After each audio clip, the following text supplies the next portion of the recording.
High, আমি SG sir. একটি গুরুত্বপূর্ণ আপডেট তোমাদের সাথে শেয়ার করছি। সেটা হচ্ছে যে এই লাস্ট দুদিন ধরে তোমরা জানো যে মেয়েদের মাঠ চলছে এবং আজকে তৃতীয় দিনের মাঠ চলছে। ডাব্লিউবিপি কনস্টেবল, যে লেডি কনস্টেবল, যে মেয়েদের যে মাঠটা চলছে, সেখানে কিন্তু একের পর এক অভিযোগ চলে আসছে।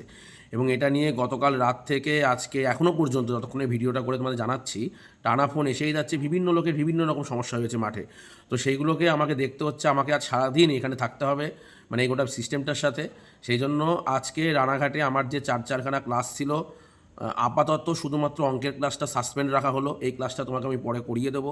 মানে এটা এমার্জেন্সি সিচুয়েশনের জন্য আজকে আমাকে থাকতে হচ্ছে এখানে। তো রানাঘাট ব্যাচের ছাত্রছাত্রীদের বলবো, কেউ কিছু মনে করো না। তোমাদের জিকে ম্যাডাম তোমাদের সাথে আজকে চলে গেছে, ঠিক আছে? ওখানে বাপি স্যারও থাকবে। আজকের দিনটা তোমরা জিকে ক্লাসটা করো, ঠিক আছে?